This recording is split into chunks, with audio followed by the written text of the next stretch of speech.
Elon Musk. Is he a genius visionary? Or maybe just a reckless gambler who got incredibly lucky? Well, the truth is actually way more interesting. His journey to becoming one of the wealthiest people on the planet wasn't some accident. It was all part of a very deliberate strategy. So let's pull back the curtain and deconstruct the real blueprint behind the Musk empire. And this right here reframes how we should think about him. We hear all this stuff about genius, luck, and recklessness. But when you look closer, a really clear pattern starts to emerge. It's not just about intellect, it's about strategy. It's not just blind luck, it's a deep reliance on something called first principles. And it's not just being reckless, it's about taking highly calculated risks. So, what is his actual blueprint? I mean, how did a kid from South Africa who was obsessed with computers and science fiction go on to build a multi-company empire that is literally changing the world as we know it? To really understand the strategy, we have to go back to the beginning, because even in his very first business ventures, you can see the core mindset already taking shape. Always, always leverage one win to fund an even bigger, bolder bet. Okay, so his first big move was a company called Zip2. The easiest way to think about it is like an early version of Google Maps mixed with Yelp. The strategy was simple, but honestly pretty brilliant. He saw the internet boom was coming, and he jumped in early, building something people actually needed. And the outcome? A massive payday. At just 27 years old, Elon Musk walked away with $22 million. Now, for most of us, that's the finish line. That's where you buy an island, retire, and call it a life. But for Musk, this wasn't wealth. This was just startup capital. And this right here, this reveals the first core principle of his entire playbook. He didn't cash out. He didn't take a vacation. He rolled nearly every single dollar into his next and much, much bigger idea, X.com. X.com would eventually merge with another company to become what we all know today as PayPal. You can see he leveled up his strategy here. He decided to tackle a massive global problem, online payments. He embraced the competition and he focused like a laser on making the product simple and fast. The result was even bigger. eBay came along and bought PayPal for $1.5 billion. This time, Musk's personal take was a mind-blowing $180 million. Okay, now he was truly wealthy. He could have retired 100 times over and never worked another day in his life. But what he did next? Well, that's what separates him from pretty much everyone else.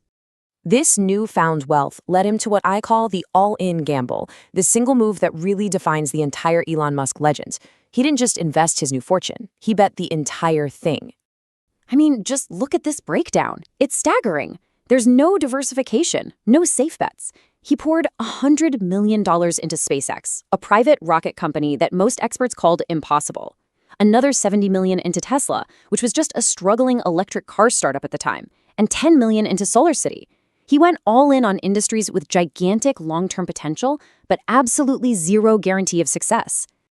And the risk was so extreme that at one point, after he'd invested all of his liquid cash, he literally had to borrow money from his friends just to pay his rent. Think about that. He had hundreds of millions of dollars on paper, but was completely cash poor. Now that is commitment to a vision. Of course, having a vision is one thing. Actually making it a reality is something else entirely.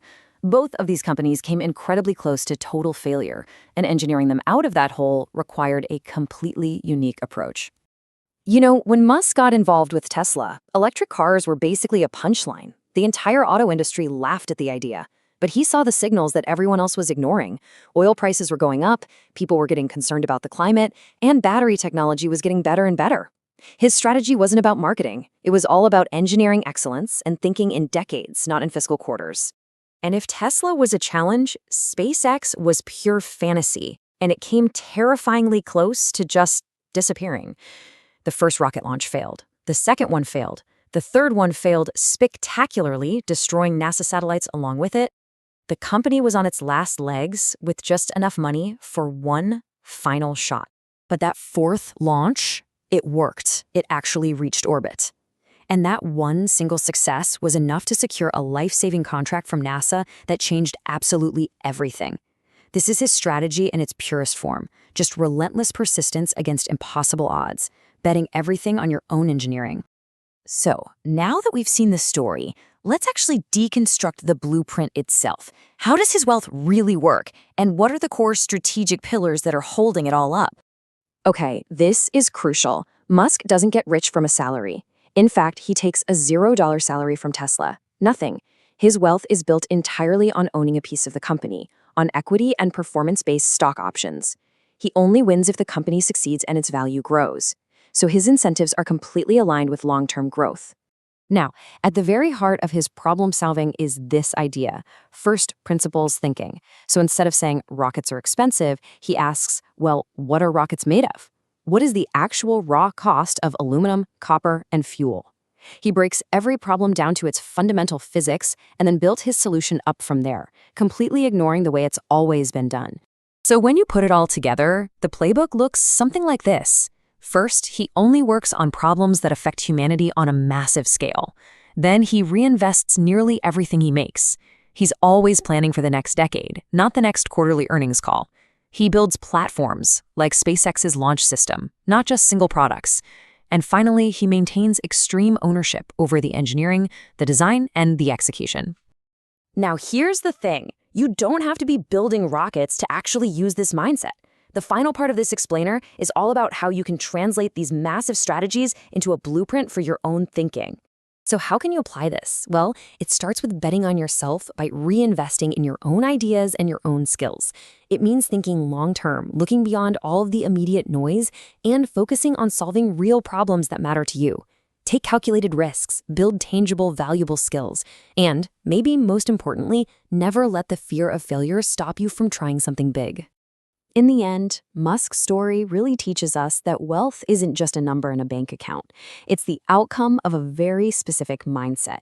It's a combination of having a clear vision for the future, having the courage to chase it against all odds, and having the willingness to think on a scale that most people can't even imagine. So the real blueprint, then, isn't really about luck at all. It's about a repeatable system of thinking big, betting on yourself, and trying to engineer the future.